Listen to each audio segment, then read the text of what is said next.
Everybody joining me on the show first up here, previewing the Kansas City Chiefs side of the Super Bowl for this Sunday on CBS. Joining me is Jeff Fedotin. You can check out his written work over at Forbes Sports, where he covers the Chiefs, and also the Bleav in Chiefs podcast. And Jeff, we talked in preseason, and now we're talking the week of the Super Bowl. Appreciate you taking some time out, coming and chat with us. Hey, thanks so much for having me on. Yeah, began the season, ended the season together. Always fun being on your show, man. Oh yeah, great to have you on. Great to have you on. And just I don't know, this Chiefs season was a different one than what Chiefs fans are used to. Did not go into the playoffs with the number one seed. Of course, a big deal was made of Patrick Mahomes, first time going on the road in the playoffs. Just obviously the expectation is to be in the Super Bowl every year with with this Chiefs team. Andy Reid, Patrick Mahomes, Travis Kelce, this group, they expect championships. But still, going into the playoffs, any surprise that they made it here, or was there any concerns just when they entered the playoffs, just kind of how the way the regular season went?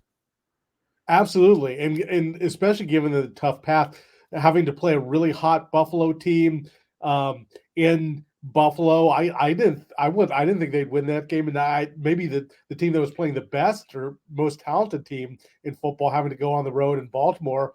And that's not to mention, I think a game that everyone did think they were going to win, but the wild card weekend game when it's Arctic temperatures is below 30 degrees. It feels like I'm exaggerating a little bit against a talented Dolphins team. So yeah, there were a lot of question marks for sure.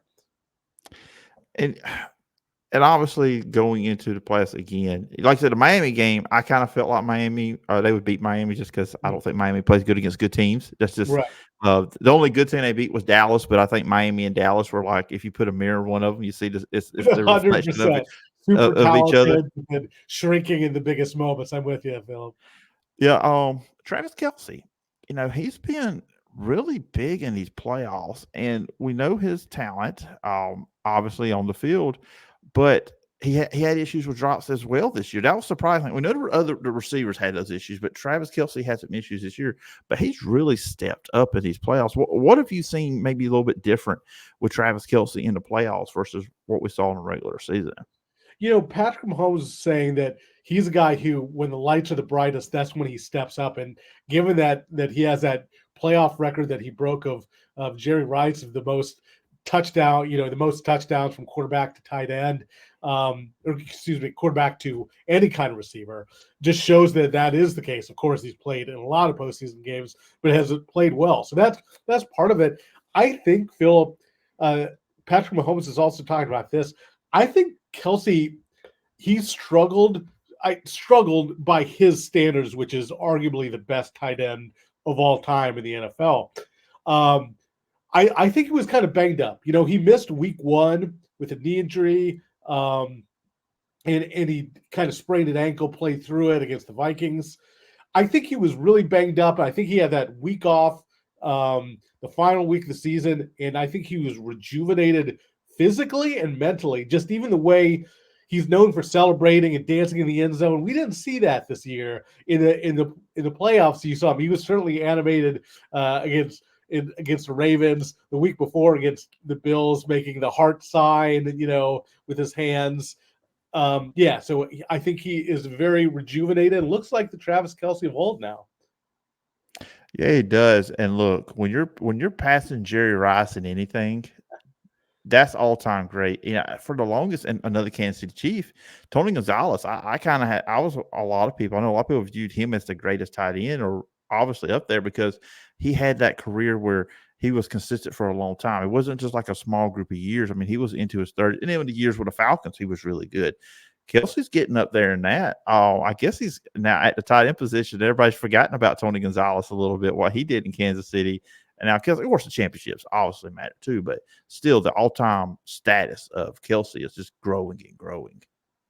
Totally. I'm glad you mentioned that because I've had an opportunity to speak to both Tony Gonzalez and Travis Kelce about that legacy, and they're friendly. They're not like best friends, but they're friendly. They'll text back and forth, and when Tony Gonzalez is in KC for those Amazon games, they'll try and meet up. Doesn't Tony Gonzalez joke that Kelce wanted him to come to his after party, And Gonzalez, who's now in his 40s, is like, yeah, I'm not.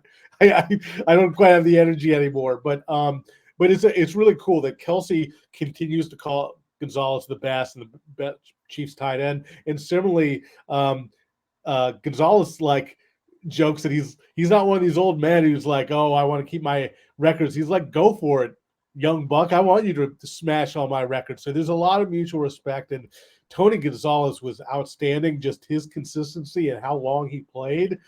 I think there's a great case to be made that Travis Kelce is the best tight end of all time, but he still might not approach Gonzalez's numbers because he was doing it until his late 30s and doing it at such a high level. But he's certainly got a chance to break those. Yeah, and of course, me being here in Alabama, we get a lot of, especially when the Falcons are just competitive, we get a lot of Falcons games. So I do remember getting to see a lot more Tony Gonzalez toward his later career, just the regional aspect of who we get here Right. with them. So he was still putting up big numbers when he went Exactly. to Atlanta. The AFC Championship game, go into that. Just what did you see defensively out of Kansas City going against Lamar Jackson? 'Cause a lot of people, I think, have focused in on the mistakes that the Ravens made, but I feel like, the Chiefs did force some of those, not the interception into triple covers, but still defensively. What did you see that maybe they did to Lamar Jackson in that game? Yeah, they blitzed him a lot. They've done this. Mhm. The Chiefs defense has been great all year, and they blitzed Jackson a lot. Had a lot of success with that. Coach Spags is a really aggressive defensive coordinator. He likes to blitz. He likes exotic blitzes coming from all sorts of different places. And what's been the case all year is the cornerbacks are really good. L'Jarius Sneed always takes the number one receiver. He hadn't given up a touchdown until the playoff game against the Bills, and he's excellent. Trent McDuffie is excellent as a slot corner. So when you have those guys locking down receivers, then you can really do whatever you want with blitzing guys. You don't have to worry about the coverage issues. It gives it a lot of kind of liberties to Spags when he's calling the defense. So that helped. They blitzed a lot. And yeah, I do think you're right. The Ravens have absolutely, I don't understand their game plan and they deserve some blame for that. But the Chiefs obviously deserve some credit. I don't care what the game plan is. They basically held an excellent Ravens offense to one score until they scored a field goal with about 3 minutes left. I mean, that's amazing. And the defense has been really good all year long. That's been through the ups and downs of the Chiefs season. The defense has obviously been very consistent. Yeah, L'Jarius Sneed made sure that Zay Flowers was not going to score that touchdown. Right? Play the game. Yeah. Yeah, it really was, because at that point it was 17-7. They scored that touchdown. I mean, we're looking at a different football game at that point. And I agree with you. I just don't feel like Baltimore ran Lamar Jackson enough on design runs. I think pretty much all his runs mostly was scrambles when he called his own pass. But I mean, I get it. He wants to be a better passer, and you want to, Todd Monken. Obviously, I saw a lot of him with Georgia being out here in SEC country, but still, I just don't feel like they ran Lamar Jackson enough on designed runs. 100%. I vented on this on our Bleav in Chiefs podcast for this week with Joe Valerio, former Chiefs player. I did not understand what the Ravens were doing. Not enough design Lamar runs and not enough runs to the running backs. Gus Edwards, 3 carries. Justice Hill, 3 carries. So they had 6 total carries for the running back. And it's not like the score margin was ever that crazy. I mean, it was really a 10-point game for the majority of the contest. So really don't understand that. Just 6 carries is just inexplicable. And to go further, we've talked about the Chiefs defense. It's great. It's the strength of the team this year. But if it does have a weakness, it's actually its run defense. They were gashed for more than 180 yards by the Bills the week before. It's like that. Don't have Lamar drop back and throw against these great corners and this great blitz scheme that we just talked about. Have him have the Ravens run the ball. So let's look into this matchup for this Sunday between the Chiefs and the 49ers. You talked about that run defense. Obviously, that's what the 49ers – it's not what they should want to do. Sometimes I think they go pass heavy too much, especially against the Packers. They got away from that in the first half. Second half, with Chris McCaffrey. And then in the second half there against the Lions, Brock Purdy was a big part of their run game. How do you see that matchup working out for the Chiefs against their defense against the 49ers offense? I wrote about this Monday of Super Bowl week here for Forbes because I think might be the key part of the game. That how the Chiefs' run defense holds up against McCaffrey and the 49ers run. I think that there's a chance. I think the Chiefs will win the game. I've learned my lesson of in big games thinking that Mahomes and Reed will not. Like I think you got to think that they're going to find a way to come out on top. But this is a tough matchup for the Chiefs. We just mentioned run defense is a bit of their weakness defensively. They're going to be without Derek Nottie, a starting defensive tackle. They're going to be without Charles Omenihu, a former 49er, on the defensive line. So they're down two guys against, going back to the Denver days, the Shanahans are known for their ability in the run game for creative schemes, good schemes there. So that's going to be a challenge. I think that's the game right there. And the Niners have a chance. They absolutely have a chance because of that potential mismatch. Especially if they get down big or get down or don't play well in the first half. So apparently that's been their MO in these two playoff games too. The Packers, I mean, yeah, they were up 7-6, but Green Bay moved the ball up and down the field. Green Bay dominated the first half. Green Bay should have had a bigger lead at halftime. And then, of course, the Lions blowing the 24-7 lead. I just feel like if they do that against Kansas City, it's not going to be the same situation. 100%. They show, it was in a way the Niners kind of showed something that it's like they had that stat where, they were with their trailing and they were in like 8,000. I'm obviously exaggerating, but that was kind of their MO. So they showed something, which is a great to know going into this Super Bowl that Brock Purdy can do that. But I agree against this team, against this Chiefs, I don't think that's going to work. I think they have to play from ahead or at least, be within the game. If it's a workable margin, they can't go. They will lose the game if they are trailing by certainly as much as they did in the Lions game. Yeah, looking at the Chiefs offense versus the 49ers defense, because when you look at the players that are on this 49ers defense, the stars, I mean, up front, Nick Bosa and Chase Young, which I really don't feel like they really get after quarterback like you think those guys Right. would. And then the linebackers, Fred Warner and, Dre Greenlaw, two superstars as well there.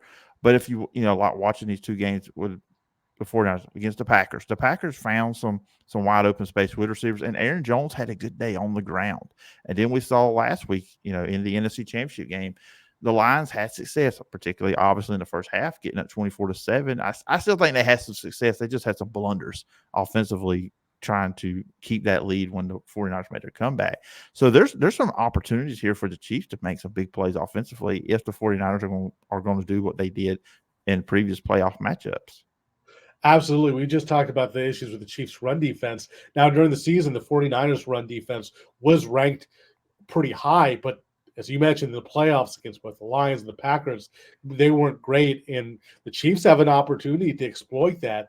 Their interior three linemen are really good and really good run blockers. We're talking Creed Humphrey, Trey Smith, Joe Tooney. We don't know his prognosis, but even if he doesn't play, Nick Allegretti is a really good backup. He started for them in Super Bowls before.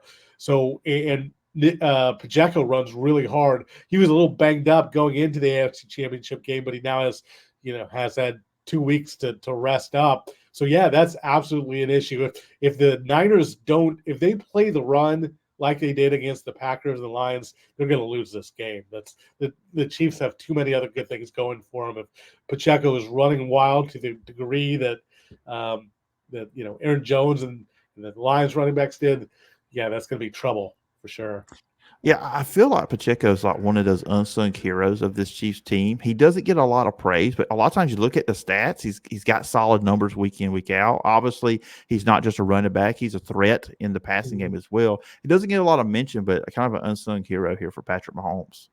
Absolutely. And he runs so hard. Everyone talks about that. He gives energy. A lot of times when the Chiefs were scuffling on offense, you'd see them come out of there's something to look for. If the Chiefs do kind of scuffle the first half offensively, the chances are they're going to begin the second half with a run, a couple runs to Pacheco. It kind of gets the offense going. Kind of funny. You look at these seventh round picks, Isaiah Pacheco, Brock Purdy. Who would think that these guys would be such impact players? But They're two of the keys, obviously, in this game. Yeah, we got a Big 12 quarterback matchup here: Texas Tech versus Iowa State. Yeah. Who would have thought between Brock Purdy and Patrick Mahomes? And we really haven't even talked about Patrick Mahomes a lot. It's just I guess it's just one of the things like he's putting up great numbers. He's played fantastic here in the playoffs, but it's obviously the Chiefs' offense is different than what we used to see in years past, where they were all over the place. Of course, that was the Tyreek Hill's day. It's just like, hey, take what defense give me. Travis Kelce's getting open, feed him the ball. It's just been a very efficient performance from Patrick Mahomes. He's always been obviously outstanding, the kind of the best in the game since he's been a starter, but he's really matured a lot. While his numbers weren't as flashy, maybe even his play wasn't as good this year. What I mean by he's matured, you talked about is that he knows he has a really good defense. You saw him throw in the wild card game against the Dolphins. It was super cold. The Dolphins weren't moving on offense. Anything that wasn't really available, he just threw it away, which is the smart play. Just live to play another down. And again, he's embraced being a little bit more conservative. That he can win that way. He can obviously win being a gunslinger and throw in 50 passes a game, but he's shown that he can just do what he needs to do, a little bit more Tom Brady like, to get the win. That just shows how he's grown as a player. Yeah, and I was about to bring that up because, of course, after Tom Brady, Patrick Mahomes has taken that baton as the best quarterback in the league. The guy that we're looking at right now is there's somebody that's going to knock Brady off that GOAT status is Patrick Mahomes, the way his career's going. And you're right, because there were years with Tom Brady. Yeah, the Patriots were throwing the ball all over the place, the Randy Moss years, but also he knew, hey, Bill Belichick's defenses were usually pretty good. I can play to that too as well. That shows a quarterback where you're able to adjust to what your team needs you to be and not what you want to be. Exactly. That growth there. 100% agree, Phillip. So you alluded to it about where you're going with this game prediction, but any score prediction or any final thoughts on the Chiefs side of the Super Bowl? Yeah, I'm going to go Chiefs 23-20. But again, a real close game. I can't I've learned. I actually picked Bills and Ravens to win the last two games, and I've learned my lesson. The Chiefs are just so smart to keep the composure in the biggest moments. But it's a real tough game. The Niners are a really good team. We mentioned ways that they can.